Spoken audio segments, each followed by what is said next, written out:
Okay, so we are going to the word of aberration corrected TEM. So it was realized long back that TEM resolution is limited because of spherical aberration and chromatic aberration. So spherical aberration is because of the lenses, magnetic lenses, and chromatic aberration is because of the electron source, because of the energy spread uh, uh, in the electron source, and also it I will tell you later on that it is also because of your samples. I told you that yields is electron energy loss. Electrons lose energy when they travel through your sample. Now, that energy loss has resulted into a technique, yields. But please remember that energy loss means you are making the electrons less monochromatic.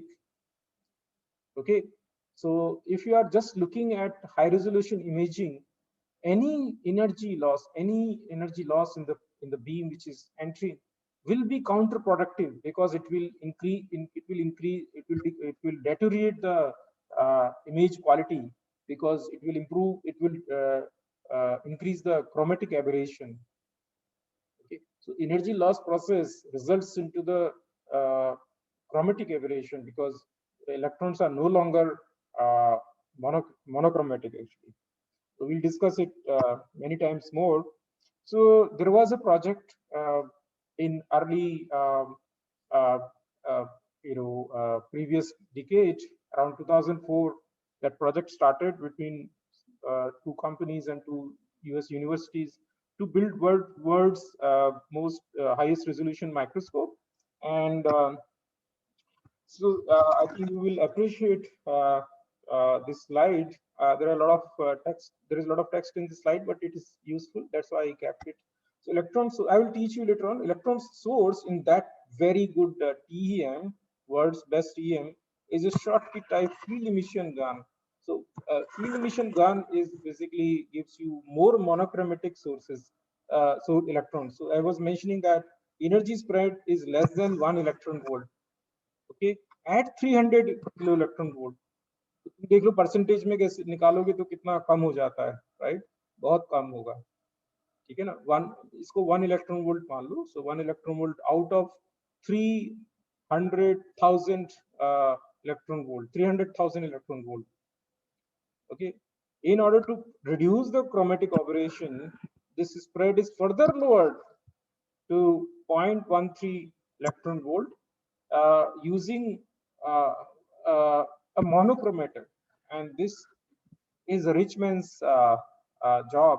I mean, it requires a lot of money to put electron monochromator. It's not cheap.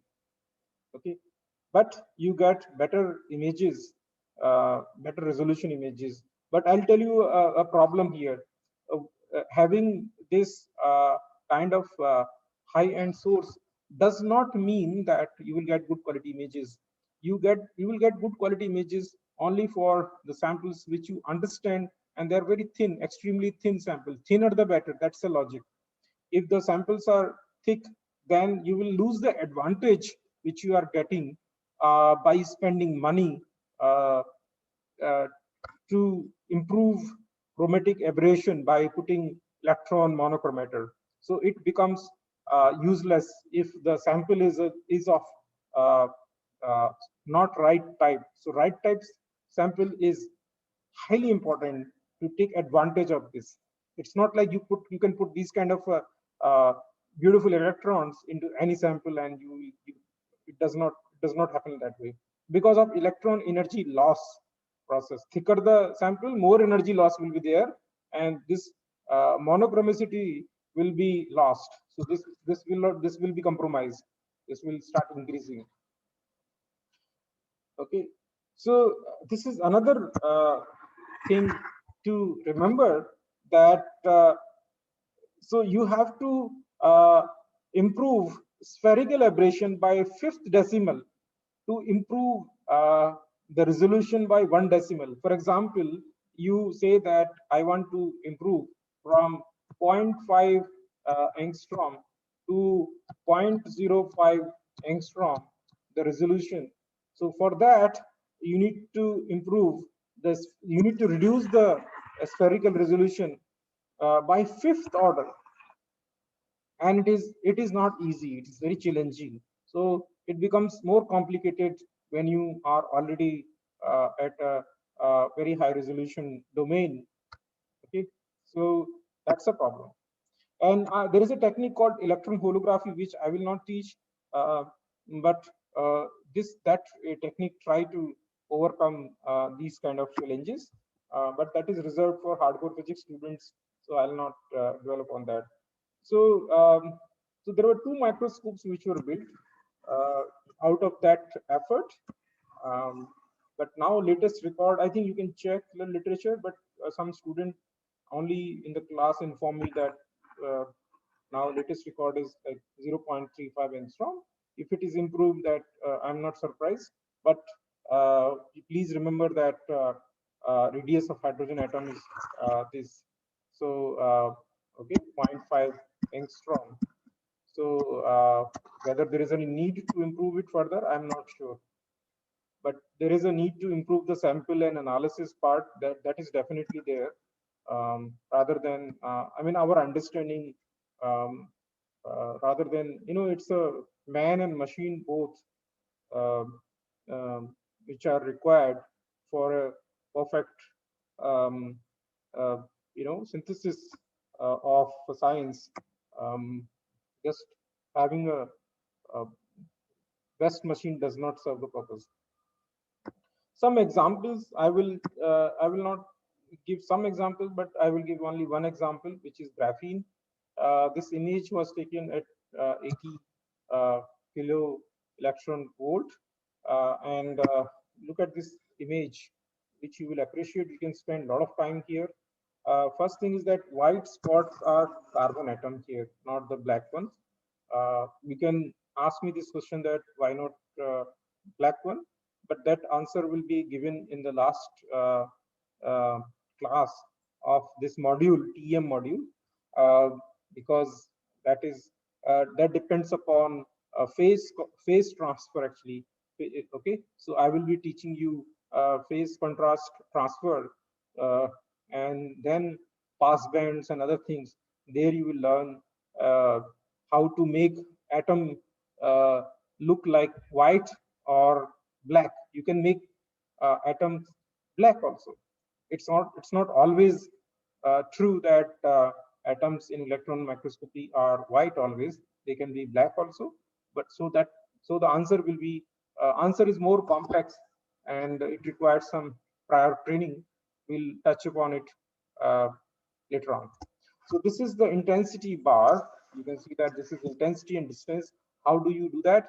You basically draw a line, and you can just calculate the intensity. For example, this line, when it passes on white dots, and so then you have intensity which is going up, and when it goes down, and so intensity is down, and it's like that. You can see like this, right? So and these, there are two, you can see there are two neighboring atoms. If you see, if you see any image, there are two atoms actually side by side. That's why you see these two peaks actually. If you see, there is, it's a okay, top of the hexagon, you know, like this. So these atoms are so close to each other, so that's why you see merged. You can zoom on your mobile and you will see clearly, or your I have to learn from my students how to zoom um, here, so that you can see it clearly. But I right now I do not know, so please excuse me. Scale bar is 2 angstrom. Aren't you very happy? You should be jumping with excitement. And you can see this is a monolayer of carbon, and there are the steps, and here it is a bilayer. Okay, there are 2 layers actually. And you can see that this is how they have simulated the bottom layer and top layer. This is electron diffraction pattern. Okay, electron diffraction pattern. Now it's very interesting that this this gap, especially this gap, was created by constant bombardment of electron beam. Somebody was asking this question that why not uh, 2 electrons or 3 electrons at a time? Why only 1 electron? You can see when you are bombarding not 300, but I think it was 80 kilo electron volt. Why do you use 80 kilo electron volt for graphene?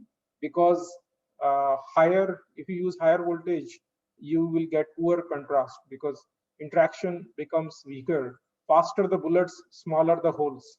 We'll learn this concept probably week after probably yes. Next week, next Friday, I'll teach you that. Why do you why you have to why you need 80 kilo electron volt instead of 300 kilo electron volt for graphene. So you will not be able to see this detail for higher accelerating voltage, and you can see that this here is done by the electron beam. Okay? You can see how much damage it is done, and you can see that if you see one more damage I will show you. I will show you the movie also today, if possible, of this process. So when you are bombarding 80 kilo electron volt on graphene, so you can see that these 2 electrons, they are not, you don't have electrons here. Oh, sorry, carbon atoms. Sorry. So you can see that these carbon atoms get detached from here and they are stitched here. So these covalent bonds are broken because of electron energy, and these carbon atoms get attached here. So you can see that material modification is happening constantly when you are bombarding the material by electron beam, and that too it is happening when you're bombarding 1 electron at a time. Okay, now you can see that there are 2 configurations which we study in graphene: armchair and zigzag configuration. So you can see clearly that this is armchair configuration and this is zigzag configuration. You can see the zigzag configuration, and you can see that how this get modified in electron beam. So all these edges get modified, and I would like to tell you something which is reserved for a future lecture, electron beam damage. But I can just tell you that if you take gold nanoparticles, I don't remember what is the melting point, bulk melting point. I have periodic table in front of me, but the fonts are too small for me to read. Anyway, so if you take gold nanoparticles and put them in electron microscope and bombard the electron beam, you will see surface melting. If you synthesize the gold nanoparticle with sharp edges, you will find that after putting them in high vacuum, which is required for ultra high vacuum in electron column, electron microscopy column. Uh, so melting point anyway is reduced at low pressure. All of you know, right? So so there is a possibility that material deformation because of high energy and uh, low pressure. So this kind of atom migration happens quite a lot. We use this technique to synthesize some nanoparticles and graphene in situ inside the DEM. When we were imaging the material, it was metal organic framework. We saw when we were bombarding electron beam on top of the metal organic framework, we found that we were breaking those organic ligands, and metal centers were coming together and forming metal particles, and carbon out of organic ligands were making graphitic carbon. We saw it actually, and that is the amount of energy which is which is available to you. Okay, so you can within 4-second interval, so you can convert. You are converting here in this process, which was published from armchair to zigzag. So these things can happen. This is an example of grain boundary in strontium titanate um, without uh, spherical spherical aberration correction. This is without, and this is with. Okay, you can see a marked difference between the quality, right? And it is mentioned that it is as if you are reading with your glasses and without glasses. So facts on real life samples, which I have been mentioning time and again, that most TEM samples are unfit for aberration corrected microscopes. Believe me, because they are too thick to be uh, taken advantage of CES and CC corrected TEM. So you spend a lot of money and you can't use it. It's like you have purchased Ferrari, but then you are trying to drive it on Pune roads where there are speed breakers and traffic lights every now and then. Okay, so what is the use of Ferrari, because you can't take the advantage of such a high speed. It's better that you buy a low end car or you walk. So TM has so disadvantages. TM topography, yes. TM has no depth sensitivity. That's the problem. Another topic, sometimes projection emission. All TM information is averaged through the thickness of the specimen, because electrons are passing through whatever thickness of the specimen. I'll teach you this in detail later on. If you survive through this lecture series, your survival chances are less because of online mode, but offline mode, your survival chances would have been better. Only thing is that you have to listen to the only the saving grace is that you uh, uh, have to listen to the recordings which are available to you thanks to the technology. Um, anyway, so what people people do is the tomography. The way you use tomography in medical imaging, it is the same thing. It is more required for biologists. For example, they want to rotate the specimen. They want to look at protein structure in different. From there, they want to. For example, this is used. This is if you want to do electron crystallography, then you need to use this technique, electron um, tomography, because you need to uh, use a sequence of images by tilting in different. And so these days there are softwares available. So these softwares, they do this job that they will um, uh, take several images at several angles and they will merge them to give you a complete picture, three-dimensional picture.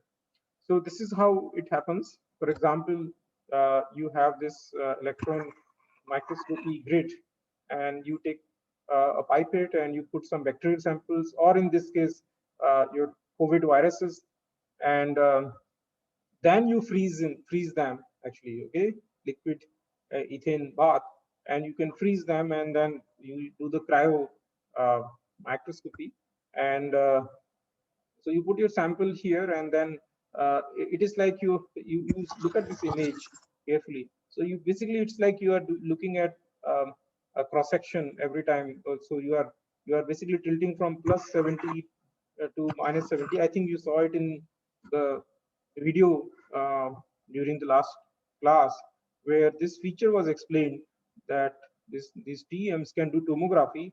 For tomography, they can tilt from minus 70 to plus 70. Exactly the same thing was explained. You might not remember now, but if you uh, will play it some other time, um, maybe next week, so you can better learn it. So this is how it works. Okay, so you take series of pictures like this, and then you basically uh, Actually, this is true for any tomography. Even if you go to any hospital for your tomography scans, so like CT scan, your computer tomography. This is the way they do it. They take several pictures and then merge them uh, through the computer. So this now we have come to the end of this part of uh, presentation, and after that I'll spend 10 minutes on teaching you limitations of TEM and some information about there are hardly 5-6 slides, and then we will take questions today, uh, and then we'll end it today. We'll see some movie today. Okay. Sir Haji, sir TEM में और ये SEM में sorry electron tomography and SEM में sir difference क्या है इसमें sorry, difference between electron tomography and SEM there are two different techniques. SEM is for bulk samples. So for let me scanning. Let me again make a table. Okay, I think you will understand. So electron tomography and SEM. SEM in SEM you use converging beam. Okay, number one, and that is compulsory. You use pointed beam. In tomography, it is not needed. You can use some old-fashioned electron microscope, and you use parallel beam. Okay. And second thing is that this is a transmission mode technique, and this is not a transmission mode technique. SEM is not a transmission mode technique. What I mean to say is that electron needs to be thin enough that electrons sample needs to be thin enough to that electrons can pass through the sample. Okay, what you're doing actually, you are rotating the sample in different direction, and you are looking at different planes. It is like let me give you some real life example. Yeah, it is like, okay, it is like you take it is like you, okay, your body, and if somebody is looking at you, you will completely and wants to make a picture as an artist. So first the person will look at your face from the front, sides, back. For example, Taylor is I don't know whether you have gone to the shop. Nowadays people don't go to get the shirt or trouser made or custom made. But tailor looks at you in that way, take all the dimensions of your body, make a perfect. So electron tomography is similar to that, not exactly the same. It's not the exact analogy, but there electrons are transmitting through the sample. Here in SEM, electrons are not transmitting. So this you have to learn about SEM first, then this question will not arise. SEM I will teach you on Monday. So then this will take up this question one more time when I am done with the teaching of SEM. Okay? Okay sir Anybody else? Sir Yes. One more question sir Yes. Sir Yes. Electron tomography में भी तो electron beam का use करते हैं Yes. Yes. Electron beam use करते हैं. Yes. तो sir जो अब जो मेडिकल यूज की इसका यूज किया जाता है सर तो No, उसमें no, on in medical field, I don't think electron tomography is used. There is no electron tomography is not there in medical field. On humans, it is not used. That is X-ray tomography. Okay sir Yeah, X-rays, or you use ultrasound, acoustic Okay. waves. You don't use X-rays are less reactive. Electron में तो भून दोगे तुम आदमी को Yes, sir. That's what I'm thinking. उसको popcorn बन जाएगा पूरे का. ऐसे electron no electron you can't use actually. Okay, so that is X-ray tomography, and sometimes you use contrast enhancer. For example, gold acts as a very good scatterer for X-rays. So there are many ways you can do that. In fact, tomography is also used. It's not the same thing, but you use for brain mapping also. For example, this MRI is not exactly tomography, but I think fMRI also looks at different angles of the brain and then merge and give you a three-dimensional picture. Okay, yeah. Anybody else? हाँ sir.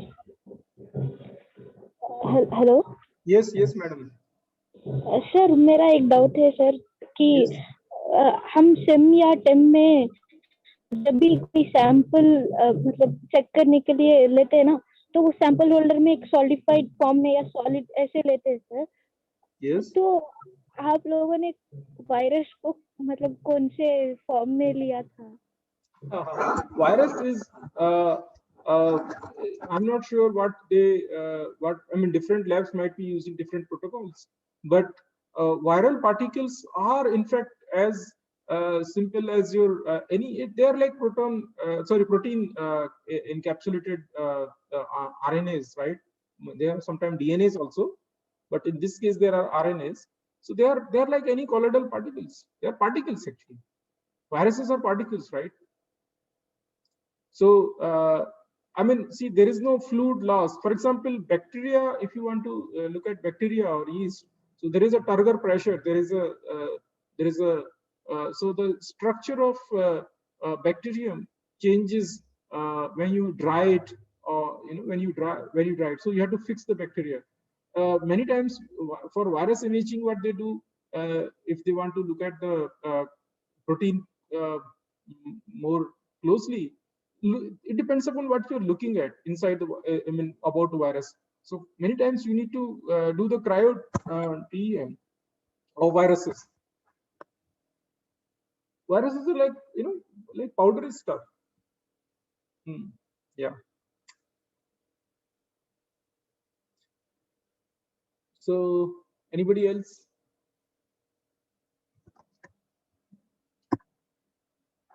So very high price, maintenance cost is very high, and limitations of TM is actually you have to go through one of major limitation of the TM is you have to go to the torture of Dr. Podar's class sometimes, okay, for NCL students. That is the limitation of TEM, right? Understanding the hard concepts. But if you understand electron microscopy, I promised you in the beginning, and I'm now promising it. I'm repeating that you understand many other analytical techniques fairly better. So other techniques becomes very easy for you. And this is not the way it is written, but most books they write like that. So it's taken from William Carter. So you basically write, units. Anyway, so high vacuum, ultra high vacuum is essential. I think some of you gave the answer. I asked this question, why? Yes. So electron optical systems require a large path length. So these columns are fairly big. They are very tall. You might have seen the images. Sometimes very large columns, and this lady was using, if you saw, lady was using steps to climb and mount the sample. Samples can't be volatile, but I modified this sentence before this class, that in situ TM sample holders have improved over these limitations. So nowadays you can there are pressure limiting apertures also. For example, in SEM, there are environmental modes where you can do a lot of stuff on wet and volatile samples. Absolutely no problem. But yes, there are still some problems. Absorbance of material for electrons depends upon its density. Yes.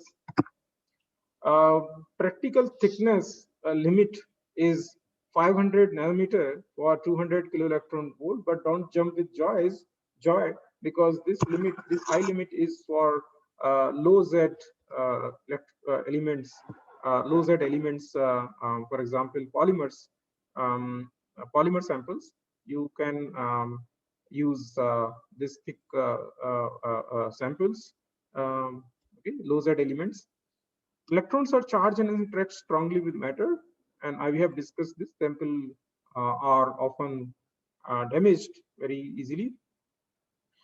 If electrons accumulate in the specimen, it will repel the electron. Yes, so worst in SEM, this problem is more. That's why you use copper grids because of the conduction. Copper is quite conducting. Electron falling on the specimen must be conducted to Earth. Fine, that's fine. Yeah, this is all. This is something. So electron microscopy advantage is that you are looking at a very small area. You are looking at the leaves, but know the forest before you start looking at the leaves. So worst sampling over all the area. I mean, for example, one particle, one area does not represent entire sample. That's a problem with the TM that students normally show. Researchers normally show one TM image or few TM images, and most of the time we have to believe that represent almost all the parts of the sample, which is many times it is not true. Interpretation of TM image becomes a problem because TM is a two-dimensional projection of three-dimensional specimen. When you take selfie, you are the specimen, and your nice selfie with the Chinese mobile and beautify filter show you a very nice looking person, but that is the human. They take advantage of human illusion at 3 steps. First step is basically you're bombarding some photons onto human body, and those photons are, some of them are getting reflected off the human body, and they're entering inside the mobile camera through the lens, and there are all kinds of imperfections in the lens, and then those photons are converted into a voltage, tiny voltage, through the sensor, CMOS sensor or CCD sensor.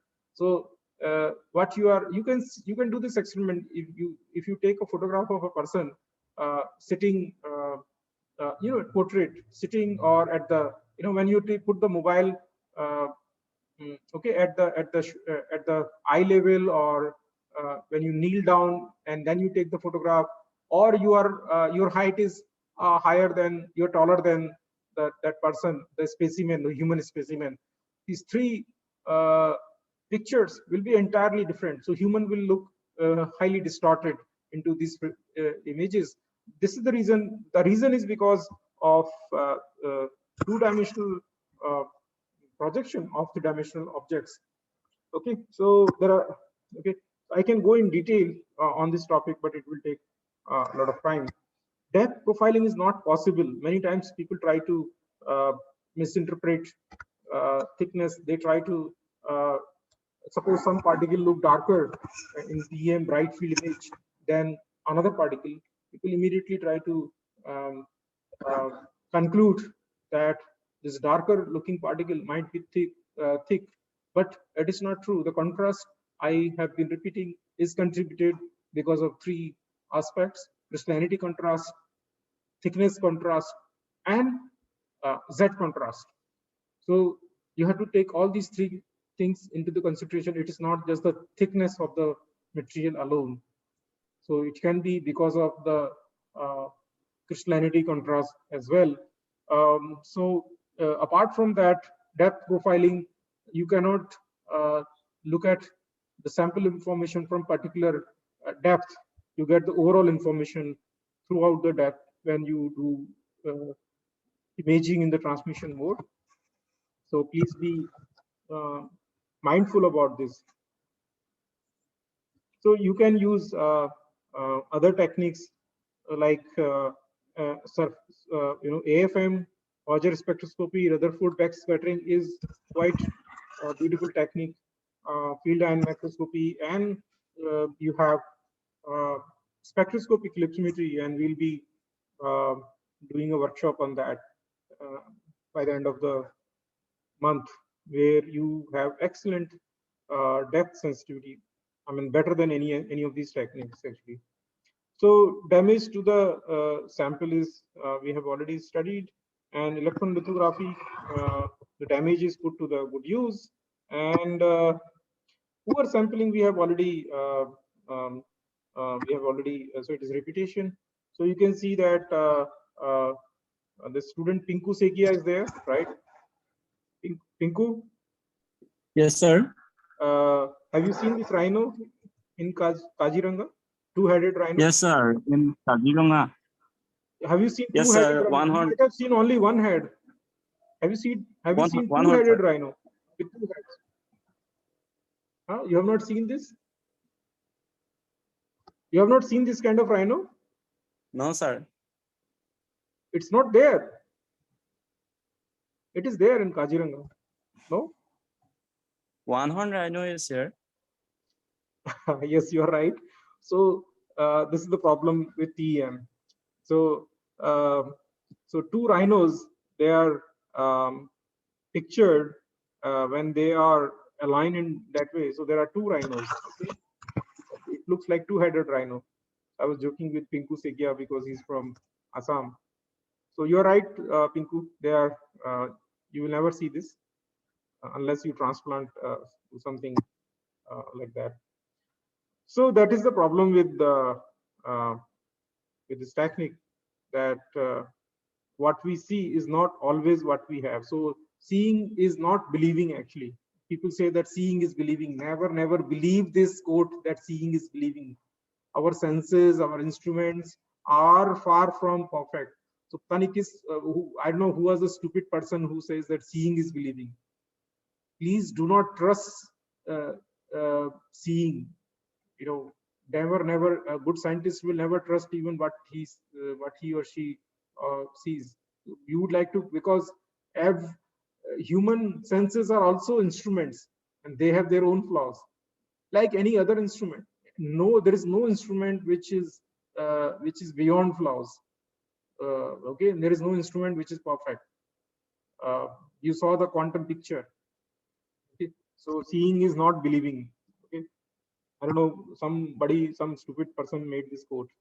All kinds of so beam damage we will discuss in detail, but you can see that bubble kind of things are happening in quartz sample after bombardment with just 125 kilo electron volt energy with increased time. So from here to here you increase the time, and you can see the damage is just increasing. And this is another example of damage. And so I already gave you an example from my own lab, though I did not show you the images. I have to look at that student's folder. He was Assamese student who observed that. Raja Das was a product of MSc nanotechnology from Tezpur University. And do you know Ashok Chaudhary? Pinku Sekia?